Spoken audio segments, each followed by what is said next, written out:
Hello everyone, and welcome back to the garage. In this video, we're going to be restoring this Ward's Airline tube radio from the early 1940s. This has been sitting on my back shelf for quite some time, and I have wanted to see it work for a good while. So in this video, we're going to completely restore this thing and make it work just like it left the factory. So let's get started.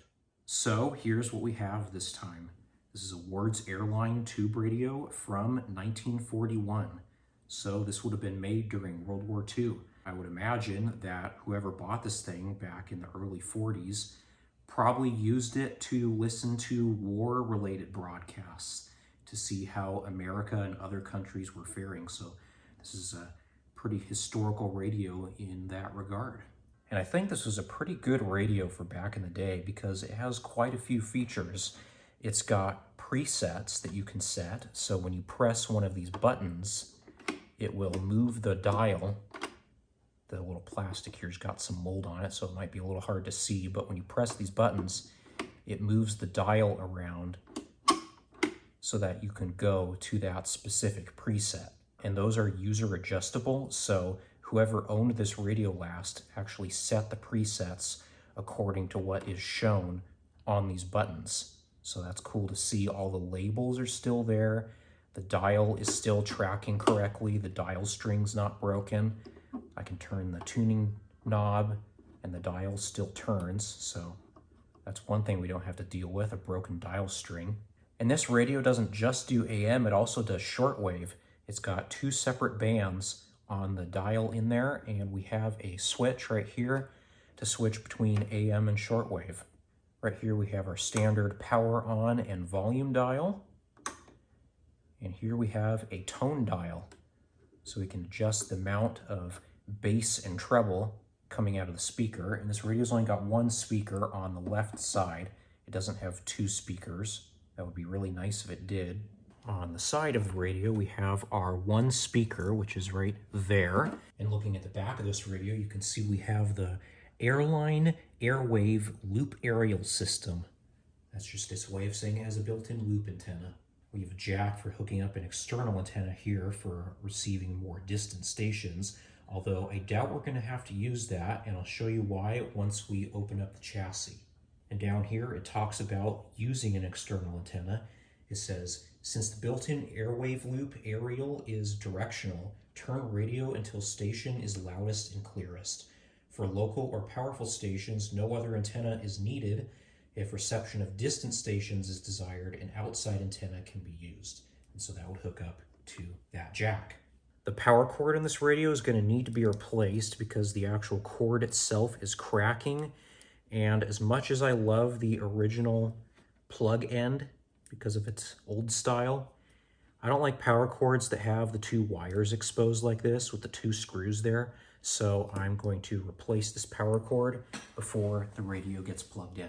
So let's go ahead and open this thing up and see what we are working with inside. Now I have taken a little peek in through the holes on the back of this thing, and I've already noticed a problem. So I will show you that once we get the antenna off and the chassis out. So to remove the antenna, we have to remove these metal pegs, and the way I like to do it is just take a pair of pliers and pull them out. And we have two screws right there. And of course you can tell that people have been in this radio because of all the marks around where these metal pegs are, so people have pulled them out before. And so I'll be careful not to fray it even more. I'll kind of push the cardboard back in a little bit as I pull these out. And these are kind of hard to pull out. There's one.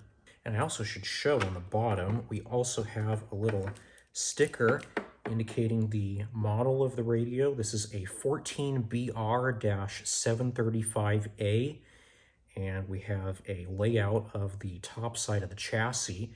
And here's why I think this radio is really good, because this is not your typical All-American 5-style radio. This thing has 7 tubes inside it. So I would imagine that this thing is pretty good at receiving distant stations. Now, of course, that's not a guarantee that it's going to be a super well performer. It depends on how the tubes are used, but I think this radio was pretty expensive back in the day for having 7 tubes in it versus the standard 5. So let's go ahead and get this thing open and see what it looks like on the inside. So let's see if I can pull this down. Oh yeah, we got a ton of room. Perfect. So I'll go ahead and put this thing down so you can get your first look, and I can get my first look at the inside of this thing. Loop antenna was smaller than I was expecting it to be. I imagined it would go around the whole way, but that's a pretty standard size loop antenna. You can tell right away this radio has not been restored because there is a paper capacitor right there. And I see we have these little wooden spacers for the 2 screws on the back. That's kind of funny. That's how you know this thing is old, when it has wooden spacers. And I do see that we have all 7 tubes inside this thing. No one's gone through and stolen the tubes. So the next thing I want to do is pull out the chassis so we can get a better look without the front case being in the way. So to remove the chassis, I need to take the front knobs off, and they should just pull right off. Although they might be a little stuck since they've probably haven't been pulled off in a long time. Yeah, those are taking some serious force to get off. Oh. So with those out, now I gotta flip this back to the bottom. I screwed the antenna back in so it wouldn't be flopping around, and I have to remove these 4 screws, which should free the chassis, and then we can pull it out the back.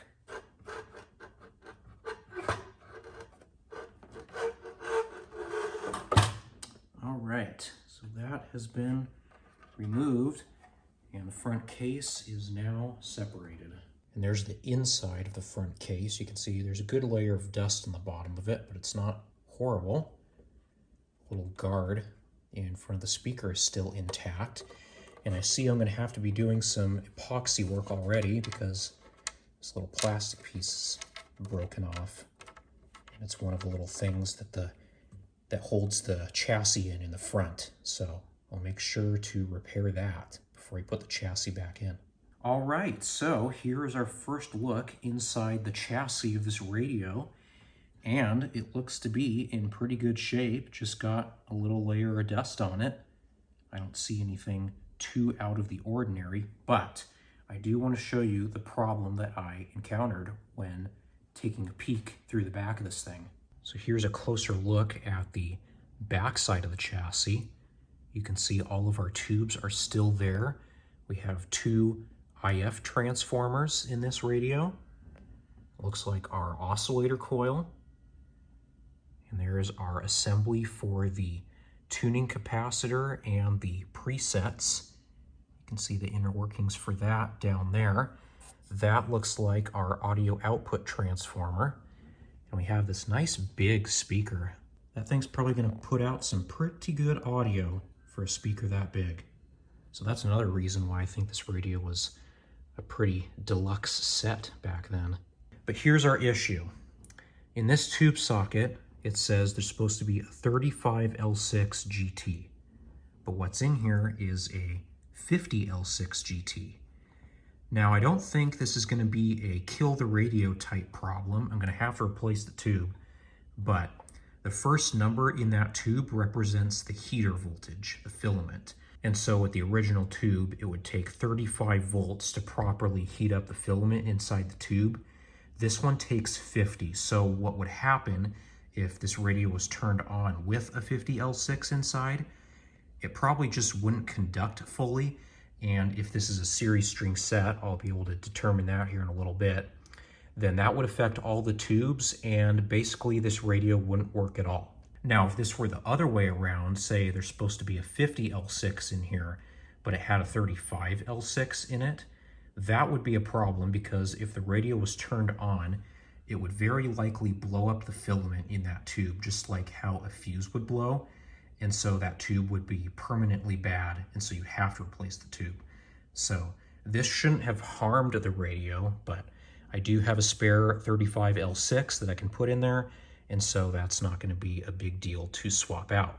And we'll go ahead and test each of the tubes in here individually to see if they're any good before we turn the radio on, so we can rule out any problems with tubes before this thing even gets power.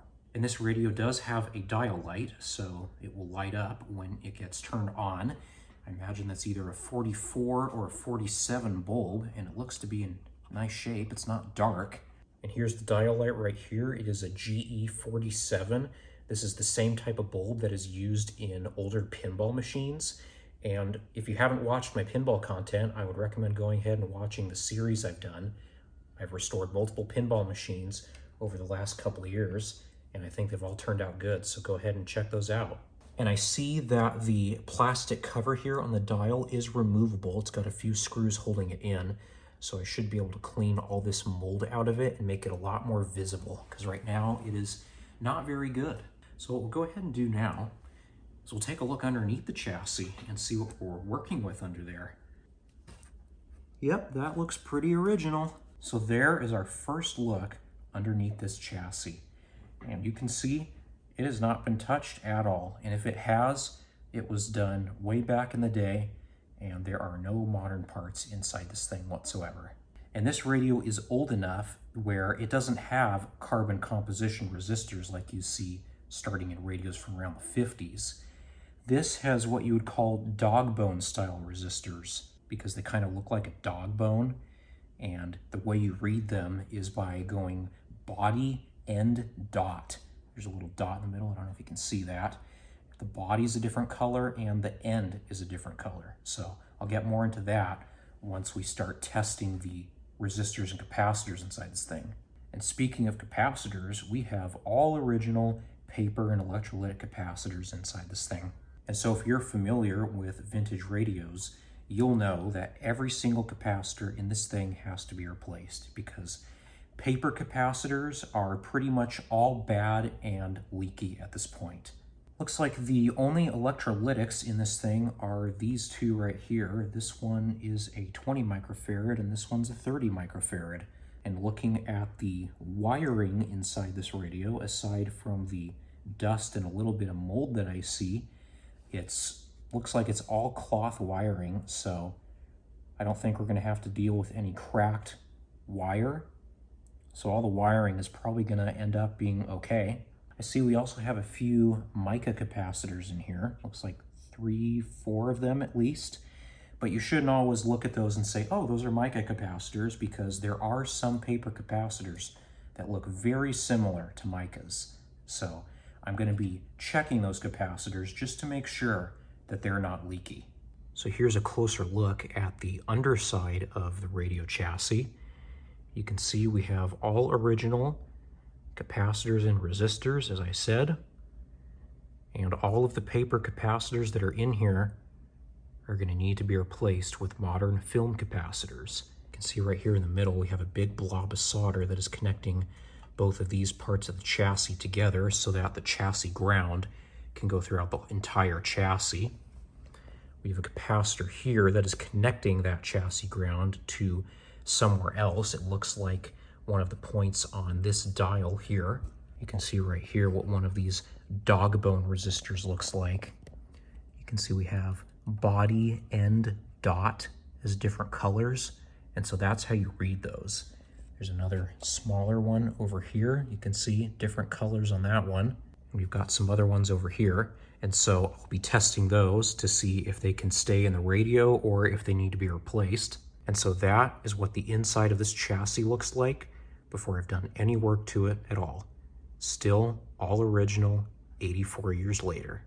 So I think the first logical step in restoring this radio is to test each of the tubes that it has, because if any of the tubes are bad, then we're not really going to get anywhere even if we do put new parts inside it. So I'm going to go ahead and pull all these tubes out and we'll test them in my tube tester. So yeah, after restoring that other little Ward's Airline tube radio that I had, I went out and bought myself a tube tester because I've got other tube radios like this one that need restoring as well. So I figured why not have a reliable way to test out the tubes. So here's the first tube we're going to test. This is a 12SJ7. This is an RCA tube, and it is used in this radio as the mixer tube. And if you're not familiar with vintage radios or vacuum tubes, you might look at this and go, that's a tube? Because normally when you think about vacuum tubes, you think of the kind that has a glass dome around the whole thing. This is just a different variant of a tube that is in an all metal enclosure. So this is a vacuum tube, and we're going to test it. So to set this tester up for a 12SJ7, I need to set the heater voltage to position H, and the tube is going to go into socket 1, so right here. And I need to set this dial to position E and set this one to the number 4. Turn the tester on and we'll give the tube a few seconds to warm up. Okay, that should be long enough. So if I go ahead and hold down the quality button, what we're going to look for is this dial to go up into the good area. And if it does that, then the tube is good. That is not a good tube. Look at that. Yeah, that's a bad tube. Even wiggling it around to make sure it's connected, that's a bad tube. So this is why you need a tube tester, so that you can put the tube in it and see that it's actually a bad tube. Test it for leakage, see if it's leaky. It's not leaky. If it was leaky, then the dial would go up. So if it stays at 0, then it has no leakage. But yeah, when we test the emissions, that is a bad tube. So I will need to replace that 12SJ7. Next tube we'll test is this one. This is a 35Z5 GT, and this is the rectifier tube. And if this tube is bad, I have a bunch of other 35Z5s that I can substitute it with. And with all the settings correct for the 35Z5, let's power this on and we'll see if the filament comes to life. Yep, I can see it glowing. So the filament is good on this tube. Let's see what its emissions look like. Now that's a good tube. So that tube is perfect. It is going to go right back in the radio. Go ahead and test it for leakage. No leakage. So that is an absolutely perfect tube. Tube number 3 is a 12J5, and this is the oscillator tube. So if this tube doesn't work, then the whole radio is not going to work, because in order for the radio to tune and to receive stations, there has to be oscillation, and that oscillation has to change when you turn the tuning dial. So we're going to hope that this tube is okay. So for this tube, the tube chart for my tester says okay over 50. So once this tube warms up, we're going to look for a reading over 50, and that'll tell us if the tube is good or not. And it's still warming up a little bit. That seems pretty tired. It's reading around 30. So this tube probably has a lot of hours on it. Let's see what its leakage is like. No leakage. So tired tube probably would still work okay, but it would be a good idea to replace this one. Tube number 4 is a 12SK7, and this is the IF amplifier tube. And for this tube, my tube chart says okay over 40. So as long as it measures over 40, then we know it's a good tube. Well, I think this tube might be dead, because I'm getting nothing out of the meter, even when I wiggle it around, and I don't even feel any heat coming out of it. So maybe the filament on this thing is blown out.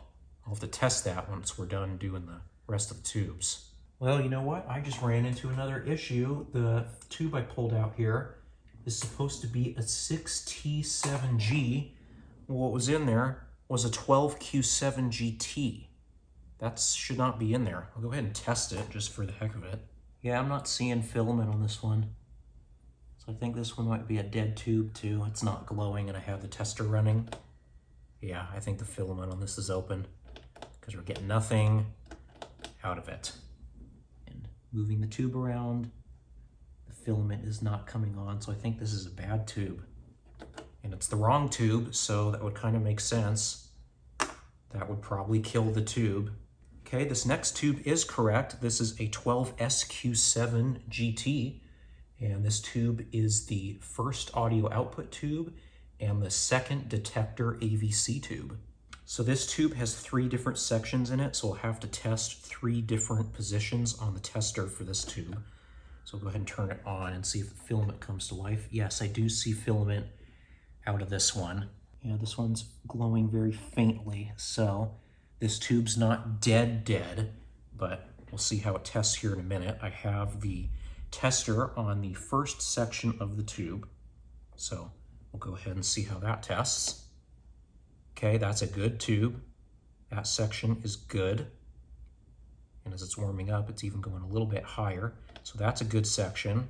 Test it for leakage, nothing. So we'll go ahead and put it to the next section. That's going to be G4. So this is section number 2. It's also good.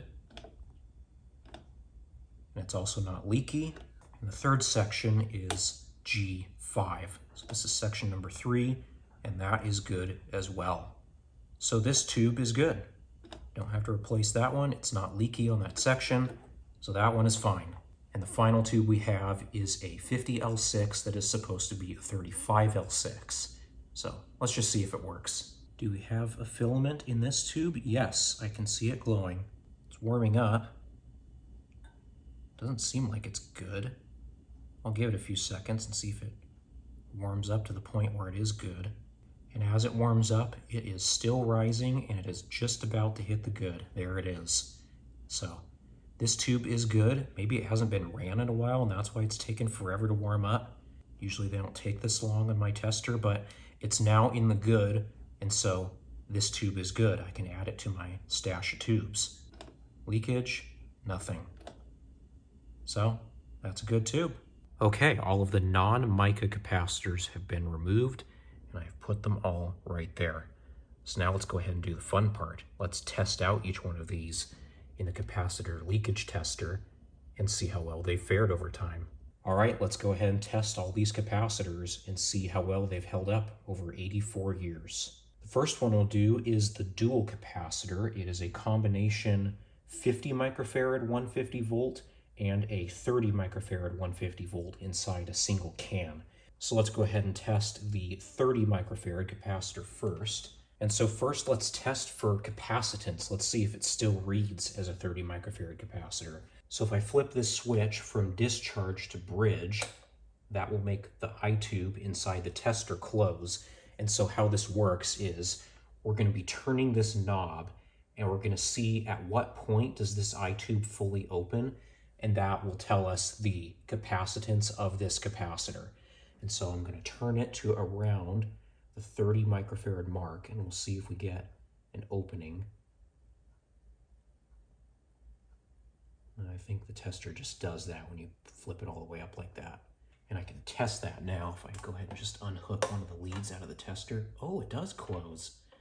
So maybe that actually is the capacitance reading below 20 microfarad. That doesn't make any sense. Well, let's go ahead and test it for leakage. So we'll flip into the leakage position, and both of the caps inside the can are rated for 150 volts.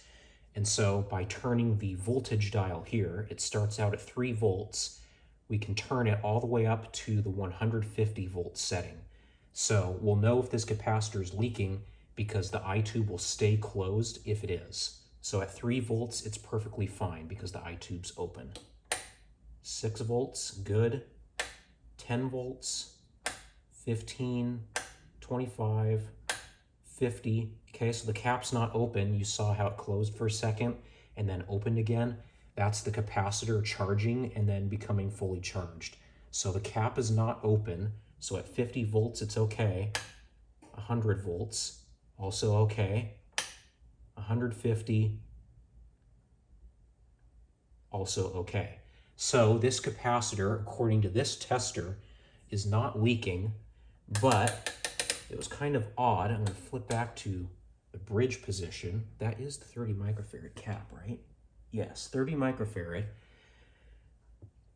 And I'm on the correct scale, but it's opening around like 15 microfarad.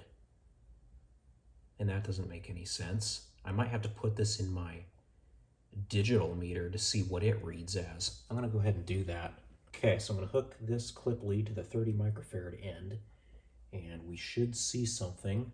28. Okay, so I'm not sure why the Heathkit checker didn't see it around the 28 microfarad mark. And you can see it's going up a little bit. That probably means it's reforming. So this capacitor is actually okay. And I think that the 2 electrolytics that were in this radio were replaced at some point. I think the original had 1 single electrolytic that had all 3 electrolytics inside it. And so I think this capacitor must be at least 20 years newer. It's still an old capacitor that I'm going to replace, but yeah, we can see it still measures 30 microfarad and the tester says it's not leaky. So you could reuse this. Now I'm going to go ahead and put it on the 50 microfarad wire And let's see what its reading is. The meter takes a second. There we go, 43, 44. Let's see if it climbs up, see if it reforms, because I haven't hooked this cap up to power yet.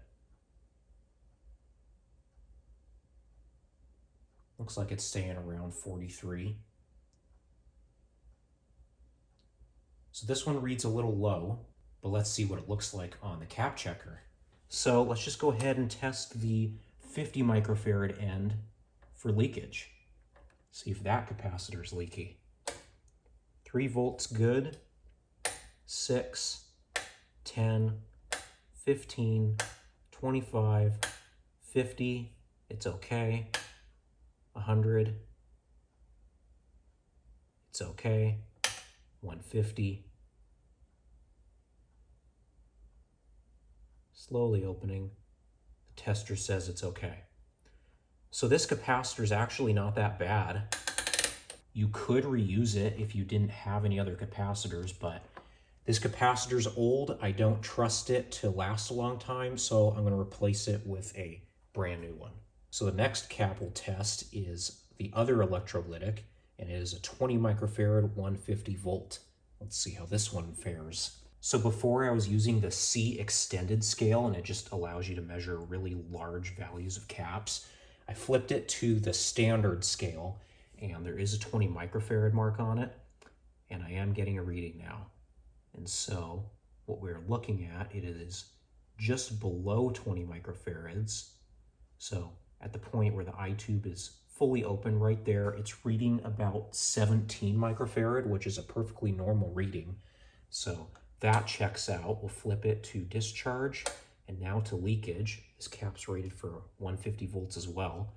So 3 volts, 6, 10, 15, 25, 50, good, 100, good, 150, good.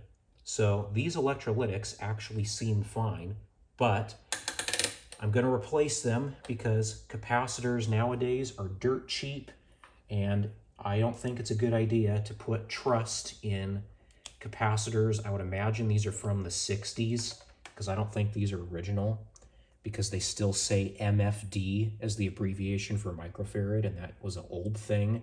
So I don't really want to put my trust in these. I would rather just put new ones in. And now we get to the paper capacitors. I don't expect these to have fared nearly as well. So I'm going to flip the switch over here to the paper capacitor position. And the first one we're going to test is this capacitor. It is made by Solar Sealed Tight. And if you watch Mr. Carlson's lab, whenever he comes across a sealed tight capacitor, he always says it's sealed tight to keep the leakage in. And this capacitor is a 0.006 microfarad 600 volt cap. Let's see how it tests. I am getting a reading on the C times 0.0001, and I have it on the 60 microfarad mark, and if you multiply those two, that is 0.006. And so I am getting a reading. It's very touchy right there, but the cap is not open, and it is reading around where the 0.006 should be.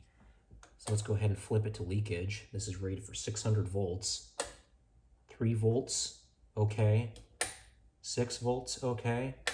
10, 15, 25, kind of struggled a little bit.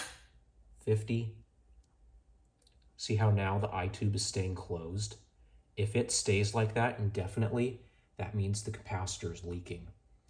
And I know just from experience that a capacitor with that small of a value should not take that long to charge up. So when this capacitor reaches 50 volts, we now know that because the eye tube's closed like that, that it is leaking. So this capacitor is bad. It needs to be replaced.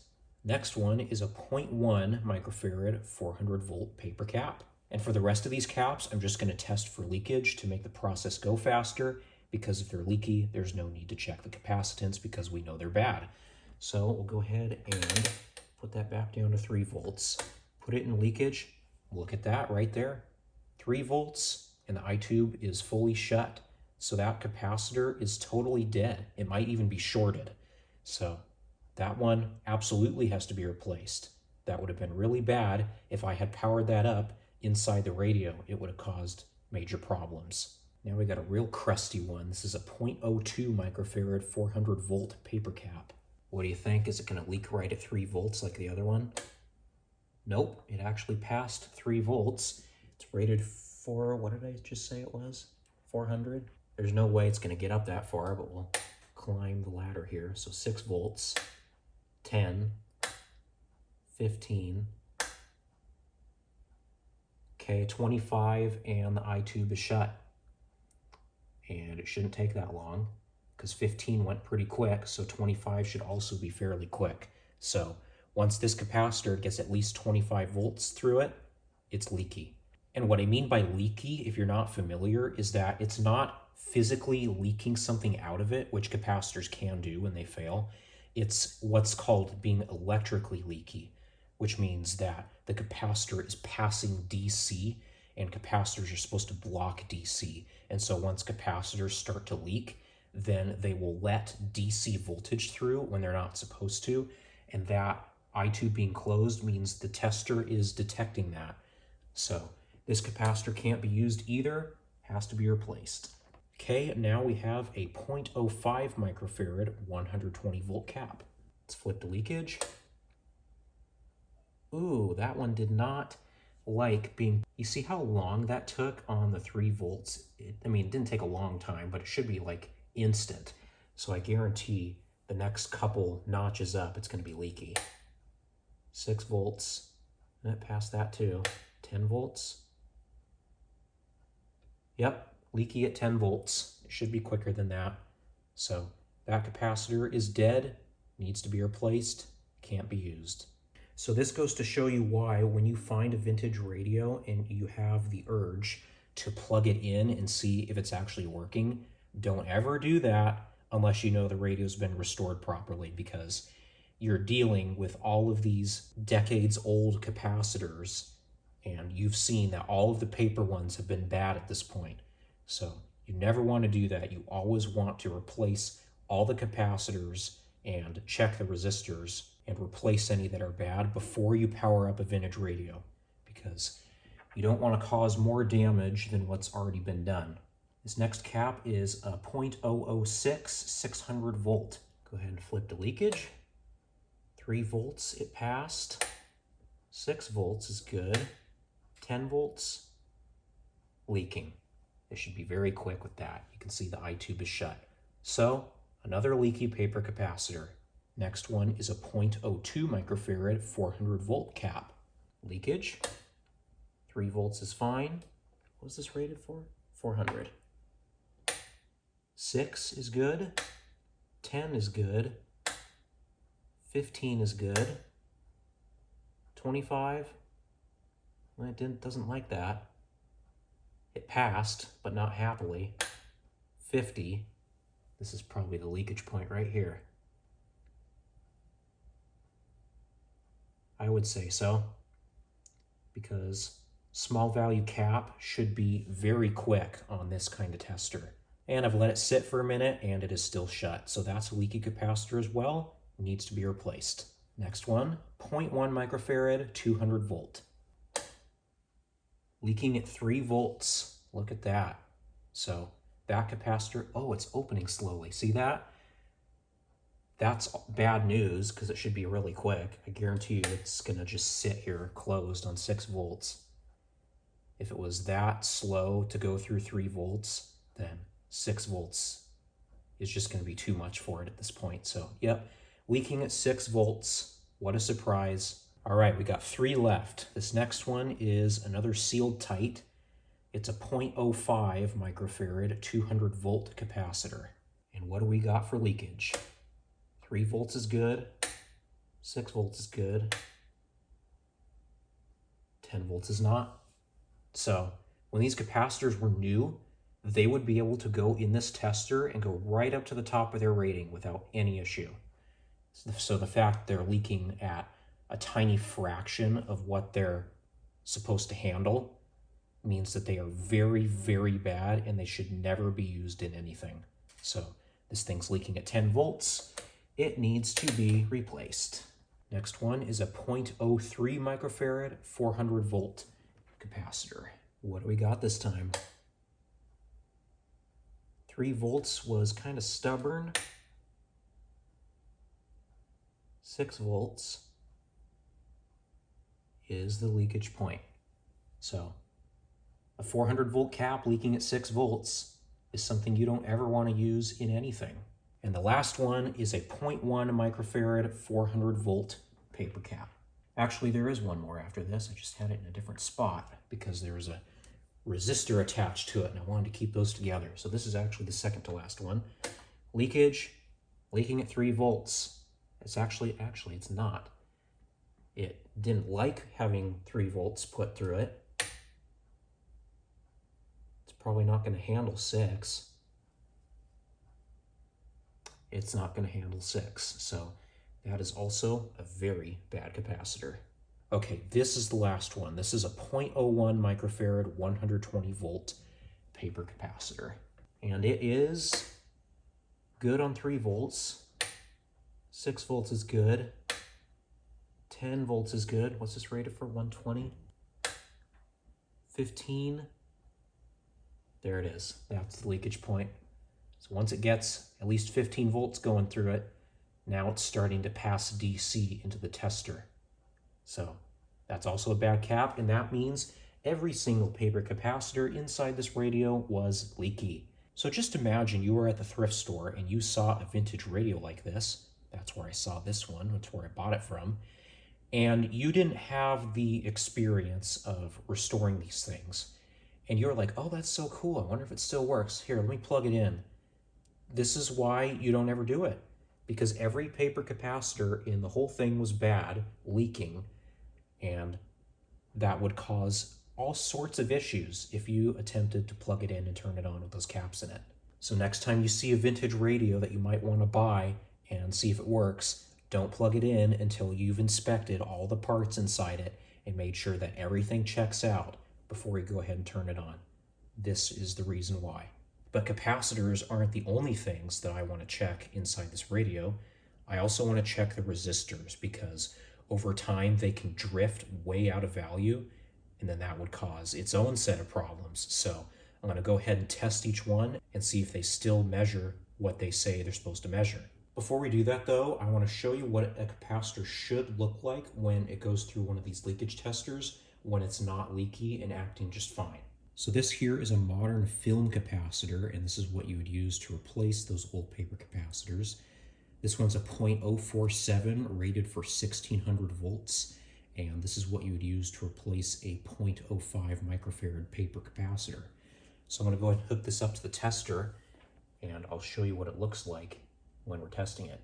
And so when I put it in capacitance mode and put it on the C times 0.01 scale, and we're looking around the 4.7 microfarad mark, because if you multiply 4.7 by 0.01, that's 0.047.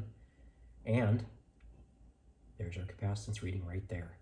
So the eye tube is furthest open right there, it looks like, and that is measuring on the 0.047 mark. So that matches right on. Let's go ahead and flip it to leakage, and it should be perfect the whole way through the dial because it's rated for 1600 volts. This tester can only go up to 600, so it should be able to go all the way up through 600 and not leak. So 3, 6, 10. See how quick the eye tube is closing and opening? That's what it should be like. 15, 25, 50, 100, 150, 200, 250, 300, 350, 400, 450, 500. That's 600 volts, and it is perfect, not leaking. So that is what those paper capacitors should be like. And when they are new, that's what they were like. So that is the difference between a leaky capacitor and a brand new modern film capacitor. So I'm going to end up replacing all the paper capacitors with film capacitors that match the original value. All right, now we're ready to go and test some resistors.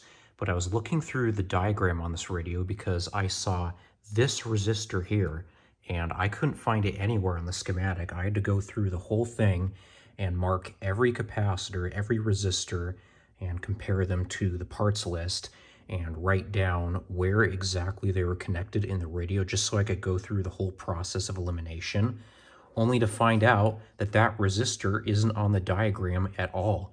And it must have been a factory change because it's an original dog bone style resistor, and I can tell it's never been desoldered before. And I was able to find out where on the diagram it was supposed to go, and it is supposed to go between here and there. And it's a 150K at 20%. So on the computer here, I have the original diagram that I haven't marked. And so the resistor goes between here. So this is going to be a circular dot, which on this schematic indicates points that are connected. So it's going to be a circular dot there, and then it's going to go up here.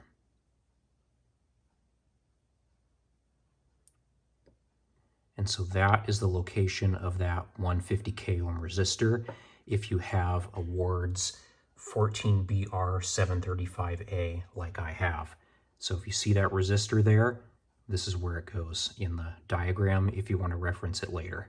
So why don't we start with that resistor? It's supposed to be 150K ohms, and it's measuring 245K ohms. So that resistor is drifted very high, needs to be replaced. Here we have a 50K ohm 20% resistor, and it's measuring 64K, which is out of tolerance, so that's another one that needs to be replaced. Here we have a 1200 ohm 10% resistor, measuring 1.5K, which is out of tolerance. Here we have a 200K ohm 20% resistor, and it's very close to measuring 300K, and that is way out of tolerance, so that one needs to be replaced as well. So that's not a good look for the rest of the resistors in here. I'll test a couple more on camera, and if they're both bad, then I'm just going to replace all the resistors. Here we have a 150 ohm 10% resistor, and it's measuring almost 200K. And if it were within tolerance, the highest it could possibly measure and still be good would be 165K. So this one also needs to go. I think this one may be the worst one yet. This is supposed to be a 5 megohm resistor, and it's measuring 7.5 megs. Now I do have this one in circuit, and I'm going to cut one of the leads just to make sure that it's actually reading that. But with this meter, whenever I cut one lead of something, it doesn't really change. So I'll try it, and we'll see what it reads after that. And after cutting one of the leads to take the resistor out of circuit, it is still measuring 7.5 megs. And so, seeing all of these resistors drift high like that, I imagine all the rest are going to be exactly the same. So what I'm going to do is replace all of the resistors in this radio with modern ones that have the same ratings that are listed out in the parts list here. So I'm going to be replacing all of the tubular condensers. Those are the paper caps. I'm going to be replacing the electrolytics and the resistors. I'm going to go through and test the mica capacitors as well. And I actually did find one that was open. On the loop antenna here, we had a paper capacitor that went across these 2 points, and I desoldered it to check it for leakage, and it was just as leaky as the rest, so that's going to get replaced. But there's also a mica capacitor here that goes across these 2 terminals, and when I was measuring it in circuit, I got nothing on my meter, no reading at all. And so I desoldered one of its leads and took it out of circuit, and it still read absolutely nothing. So this mica capacitor is open, which is kind of an odd failure. Maybe it was because of the incorrect tubes. Maybe it shot a bunch of current through that cap. I'm not sure. But that cap is bad, so I'm going to have to replace that with a new mica. And so I'm going to go through and test the rest of the micas and see if I need to replace any of them. Hopefully not. So right now I am measuring this mica capacitor buried deep in there, and it's kind of an odd value. It's a 445 picofarad at 3%. So that's a very precise capacitor, and I didn't want to have to replace that. But if you take a look at the meter, it is dead on. So that capacitor can stay. It is perfect. So now I'm measuring this mica capacitor. I cut one of the leads out of circuit, and it's open. So I'm going to have to replace that mica. I'm glad I don't have to replace that one because that's a very specific value. And if I was to replace that, I would have to use 2 capacitors to create that value. So I'm glad I don't have to replace that one. That's a common value, so that won't be too difficult. But this radio has had some serious issues over the years, and I would have to imagine that it was caused by someone putting all these tubes in. I know the resistors are just an age-related problem, but 2 blown out micas, that's not something you see every day. Well, I think I found the worst resistor so far. This one's supposed to be a 3 meg, and it's measuring over double that. So that absolutely has to be replaced. That would be really bad if you left that in the radio and powered it up. But on a more positive note, this 2 meg resistor actually measures 2 megs. Look at that. That's the first good resistor I've seen in this radio. So I could leave that in, but I'll probably end up replacing it since all the rest of them have been bad so far. And that way we'll have all nice modern resistors, and I can actually put trust in that resistor and not think it's going to fail within 6 months. I'm measuring another mica. It's kind of buried by the leads of my meter. It's a 200 picofarad and it's measuring 175, and that's within tolerance, so I think that one is okay to leave. This is a 100 picofarad mica, and it's measuring 105 picofarad. That one is good. And this is the last mica capacitor. It's a 250 picofarad, and it's measuring 300 picofarad. Now that's right at the end of the tolerance. So what I'll do is I'll buy a 250 picofarad just in case it has problems when we get to the point when we power this thing up and test it. But 300 is probably going to be fine, so I'm going to solder it back in. And if we have issues, then I will replace it then. Well, I've come to a little bit of a fork in the road because I've been starting to clean up this radio a bit. You can see I've cleaned up the front plastic here and it looks way better now. But when I was moving the tuner, the dial string decided to snap. So I'm going to have to figure out a way to repair that. I don't really want to replace the dial string because it is still wound perfectly around all the pulleys, and it broke in a spot where I can actually access it. So I think I'm going to try to actually repair this dial string because I've never done a dial string before, but I know that it is a nightmare. And the riders, which is the schematic and parts list and all the information about this radio, does not tell you anything about how many turns the dial string has to go around each of the pulleys. So I'm going to figure something out and I'll come back once I have an idea. Well, after trying to do some repairs on the original dial string and not being successful, I decided I'm just going to redo the dial string on this radio with a new one. So I went ahead and removed the original dial string out of the radio, so there's no string in there anymore.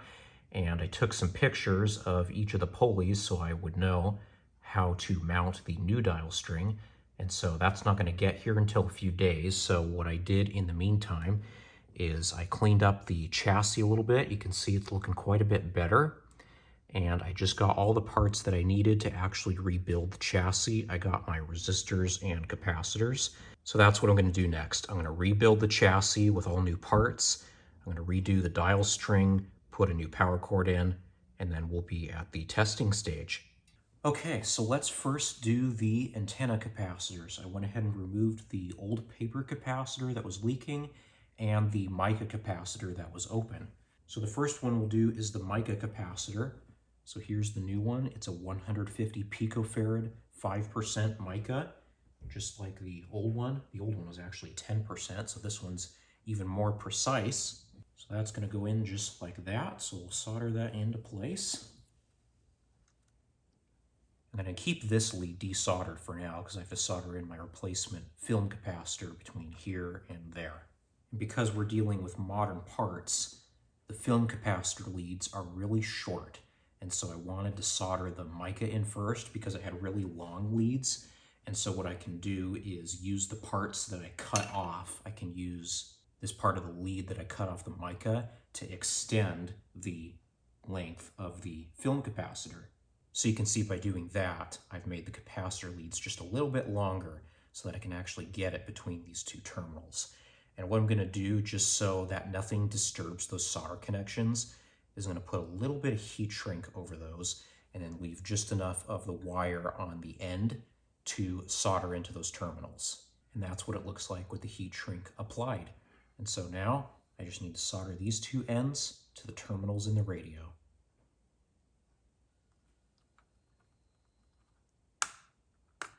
And so that is what that looks like with two brand new capacitors installed. You can see I was able to get that film capacitor to reach the terminals perfectly fine. So that's what I'm going to be doing to everything else underneath the chassis. I'm going to be desoldering all of the old resistors, replacing those with new ones, and then repopulating the capacitors with brand new ones. Well, after trying to repair the original dial string, it went ahead and broke on me in a different spot. So I figured the original was too brittle for me to properly repair, so I went ahead and bought a brand new radio dial string. And if you're trying to replace the dial string on one of these Ward's airline radios, it is a 0.4 millimeter dial string. And so eventually I'm going to be cutting that to exactly the right size and fitting it in this radio. But I've been going through this thing and replacing all of the original bad parts, and I have finished rebuilding this chassis. Here is the top side. I went ahead and went on eBay and found some either new old stock or really strong tubes to replace all the ones that were weak and incorrect. And so this radio has all the correct tubes inside it now, and I ran them through my tester and they all test very strong.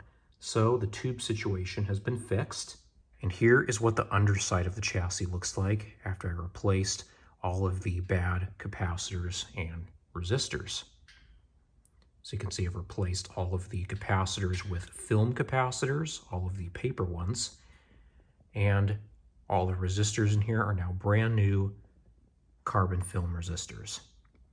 And if you remember those big electrolytic capacitors that were in here before, these three electrolytics here are the replacements. So you can see how much smaller that modern parts are, and so they don't take up as much space inside the radio. And so that is what this looks like. The only part in this radio that was really hard for me to change was this little mica capacitor down here, because it attaches to this large coil on the very bottom terminal, and it's basically impossible to access. So what I had to do is remove this little nut right here so that I could bend the coil up a little bit and get access to that terminal from the back. But it was still hard to do because once I got that mica capacitor soldered in, this big wire here, it attaches to the same place, it came off. And so I had to try to solder that back on, and it took me like an hour just to do that wire and the mica capacitor. But I ended up getting it installed, and I have replaced every bad part with a modern part. And so that is what this radio looks like now. I went ahead and put in the new power cord, and I tied a strain relief knot here so that if this cord gets yanked, it'll put pressure on the knot here instead of directly on the solder joints where the cord is attached. And so that is how that is wired. And so we are ready now to plug this radio in and turn it on and see if it works. All right, so here's the setup we have for testing. The radio is plugged into a variac, which is a voltage limiter, and the variac is plugged into an isolation transformer, and then that's plugged into the wall. So I will be protected against high voltage. I won't get shocked, and we can limit the voltage when we first power it up. So if I go ahead and turn on the variac's power switch, that will send power into the radio. I want to make sure that the power is off. So I'm going to go ahead and turn the variac on. So now there is power flowing through the radio's power cord into the radio. And because I don't have the new dial string set up yet, what I'm going to be doing for tuning the radio is I'm just going to rotate the tuning capacitor pulley with my hand so that the tuning capacitor rotates, and that will tune the radio. So what we'll do first is I'll go ahead and set the variac to around 20 volts. We'll just go there to start. So let's go ahead and turn on the radio, and we'll see what happens with 20 volts going through it. Okay, the radio is on. Go ahead and just turn the volume up a bit. And at this point, I really shouldn't see much because it's only getting 20 volts. Okay, nothing bad happened at 20 volts, and looks like we're drawing around 100 milliamps out of the isolation transformer, so we're not excessively drawing any current. I'm going to go ahead and shut the variac off. Let's go ahead and go to around 50 volts. Power it on again. Still drawing around 100 milliamps. It's only accurate down to 1/10 of a decimal, so it could be drawing 100, it could be drawing 190 milliamps, I don't know. So now it's got 50 volts, and I don't really see any activity out of the tubes yet, but that's because we don't have enough voltage. I'm mainly doing this just to bring it up slow, so that in case we have any problems, I'm not just giving it 120 volts right away. But if it's willing to accept 50 and not have a problem, let's just go right up to 120. And this is a 110 volt AC rated variac, so for this, 120 is just above the 110. So I'm going to power this on, and we should get around 120 volts. So now we should see some stuff happening. And yes, I see tubes glowing. That's a good sign. Turn the volume up a little. Look at that. Audio.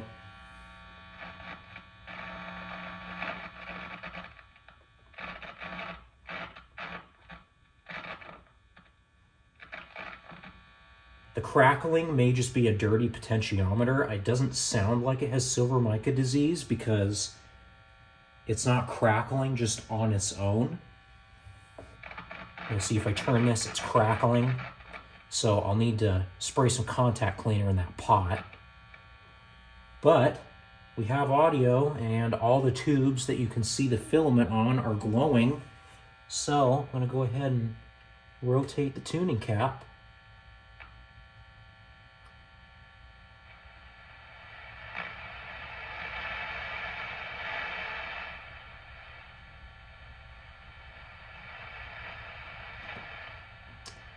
And I don't really hear anything. It could be on the shortwave band, because I don't know what setting it's on. I'll go ahead and, yeah, there we go. Yeah, it was on shortwave, so this must be the AM band. So I'm going to go ahead and rotate it again. Look at that. I would have had a much more productive social life in high school if I knew there was funding available, or in college for that matter.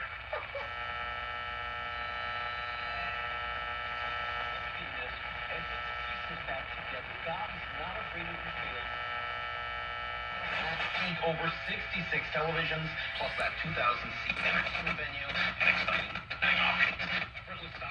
This thing is receiving really well. Casino.com, Seattle's closest, is now Snoqualmie Casino and Hotel. Private Christian school, smaller class sizes for more one-on-one attention. But the key takeaway is this. What is right nearby, you can do everything in the pocket. 547-6133 or visit them. Did we actually manage to vaccinate everyone in the...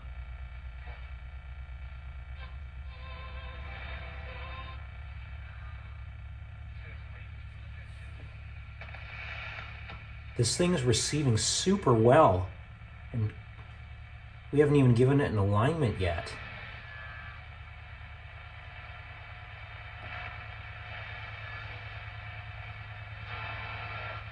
I am impressed by this.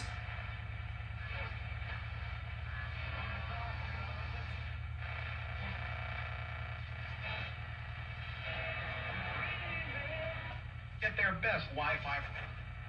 Fred Meyer? Words just be one of the first.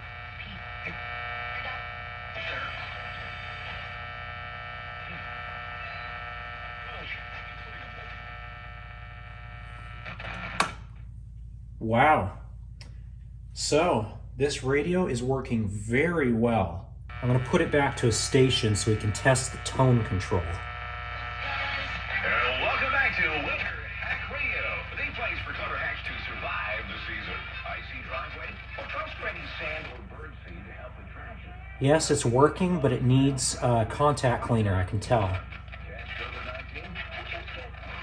You can hear the crackling. There's no help for COVID-19, but if you test positive, prescription medications for COVID exist. Ask your doctor if they're right for you. Visit So yeah, this radio seems like it's working very well. And it is super sensitive. Like I can turn the tuning capacitor just a tiny little bit and I can get like 2 or 3 stations in just that little bit of a turn. So this radio, I can tell, is a really good performer. And so now that we know it's working, now we need to go ahead and repair the dial string so that I can make the pointer actually work. And then we can do our alignment. And then this radio will be working just as good as it did back in 1941. All right, I went ahead and restrung the radio. You can see I have a new dial string in there now. It's kind of a pain in the butt to do that, but I got it all nice and tight, got it wrapped around just like it was before. And now when I turn the tuning knob, it turns the pointer just fine. It doesn't slip, and everything turns like it's supposed to. So that's been solved. And this radio was a little bit easier to do the dial string on because you can actually remove the pointer. It's just held on via friction. So I didn't have to align the pointer while restringing the radio. I could restring it and then put the pointer on exactly where it needed to be. So that was nice. I also went ahead and replaced the dial light because the original bulb was burned out. So that's working now. And so at this point, the restoration is pretty much done. Now we just need to go ahead and give it an alignment. Okay, now we're ready to do the alignment portion of this radio restoration. So the first thing we're gonna do is align the IF section. And I've already got all of the equipment set up for that. We're gonna be using a signal generator so that we can modulate a tone into the radio so that we can hear the alignment, and an oscilloscope hooked up to the speaker so that we can see the alignment. So I've set this up as the instructions say. I've hooked up the B- or the ground side of the signal generator through a 0.1 microfarad capacitor directly to the chassis, and the positive side is hooked up through another 0.1 microfarad capacitor to the grid of the 12 SK7 tube, which is pin 4 of this tube. I have that connected under the chassis, and so that's why I have it elevated a little bit, just so I have some room for that to connect. And the oscilloscope, the ground side is hooked up to the frame of the speaker here that's connected directly to chassis, and the probe is hooked up through a clip lead to the positive voltage terminal of the speaker so that we can see the waveform of the tone on the scope. So we're going to go ahead and turn the radio on, and we're going to set it to maximum volume. I'm going to make sure that my signal generator is all the way down, because if it's not, then the tone will be incredibly loud. So we're going to wait for this to warm up. For this first step, the tuning capacitor has to be all the way open. So that's all the way to the right side on the dial pointer. So the tuning capacitor is out of mesh, and the radio is coming up now. So you can see on the scope, we already have a waveform. That's the hum coming out of the radio that we're seeing on the scope. So that's what that looks like. And so to align the first part of the IF section, we need to adjust the 2 trimmers on the top of the output IF transformer, and that is this one right here. So I'm going to turn my modulation on the signal generator so that we can hear the tone, and I'm going to turn it up just a little bit. You can start to hear that tone.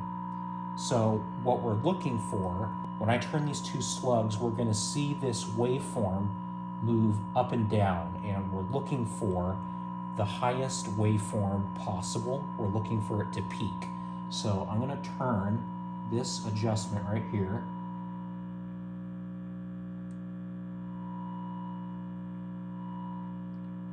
And it's funny, this one, when you align it, the loudest tone is when the waveform is at its lowest. You can hear as I'm turning it. I'll turn the modulation up just a little so you can hear it. When I turn the slug, you see how the tone gets quieter? That means I'm going away from the alignment point. So we're gonna align it for where the tone is the loudest, and in this case, the waveform is the lowest. So about right there. Now I'm gonna adjust the other slug. Oh, that one's a lot more sensitive. You can see how it acts on the scope.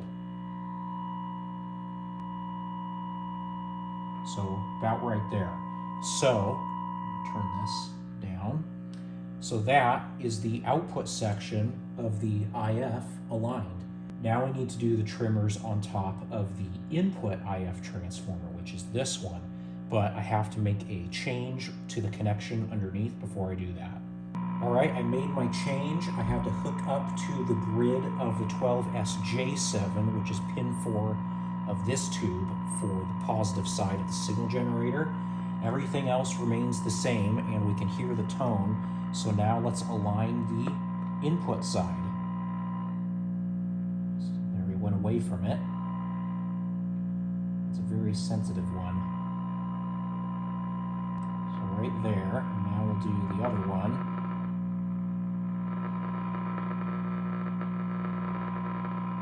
Turn my modulator up a little, just so I can hear it better. About right there. So the IF section in this radio is now aligned. And so the next section we'll align is the shortwave band. So to align the shortwave band, we need to make some changes. First thing is I need to change the frequency on the signal generator from 455 kilohertz to 12 megahertz. And then I have to change the band selection to shortwave. And I hooked up the positive end of the signal generator through a 400 ohm resistor to the external antenna jack on the back. And for this, the dial has to be set to 12 megacycles, 12 megahertz on the pointer. So I have it pointing right at the 12. So now what we'll do is turn this back on and let it warm up for a little bit, and then we can align the shortwave band.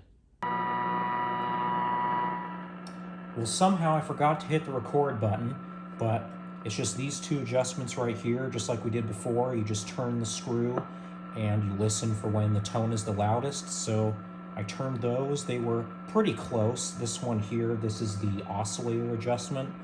It was a little bit off. It's a super sensitive adjustment. This one was pretty much right on. So I got those aligned, and so that is the shortwave band. Pretty simple. The last section we need to do now is the AM broadcast band. So for this step, I have to do something kind of funny. It calls for a 0.1 picofarad capacitor to go between the positive and the grid of the 12SJ7. But a 0.1 picofarad capacitor is really small. And so what I'm going to do here is I'm going to make what's called a gimmick capacitor.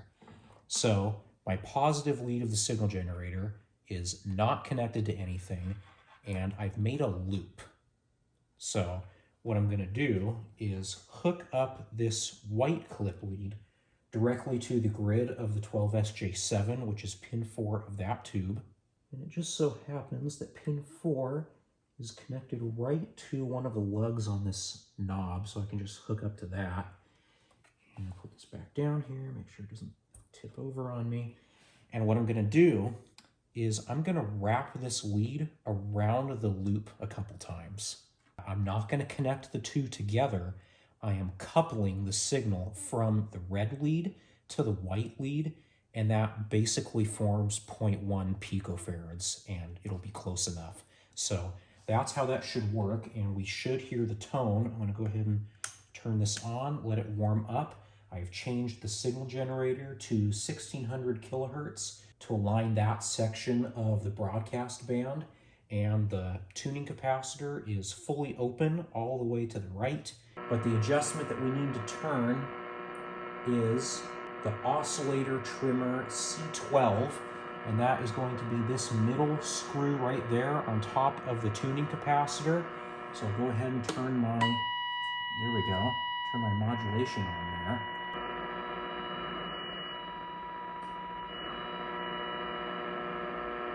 And that was pretty far off. It's about right there.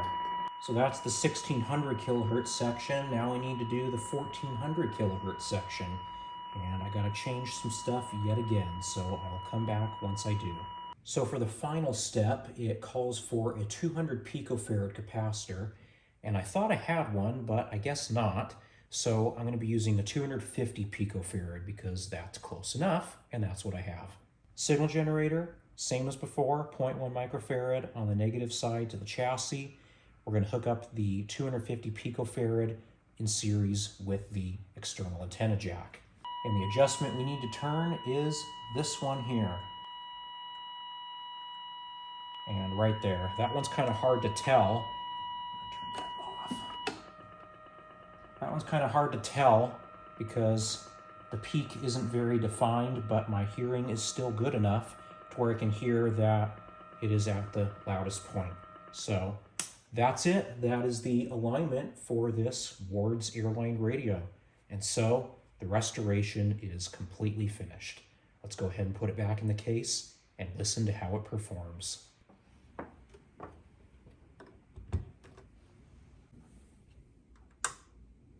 As opposed to the state of Florida, which has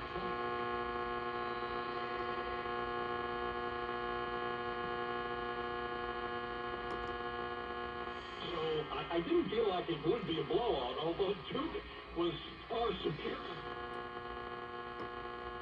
that is their goal. That's their goal. Now,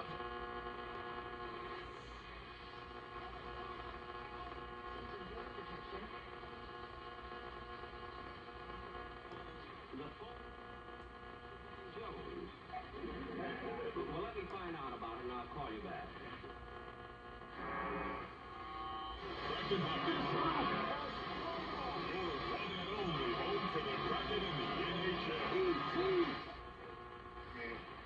Basically, bouncing back from it. you're injured and it's not your fault. You deserve money. So.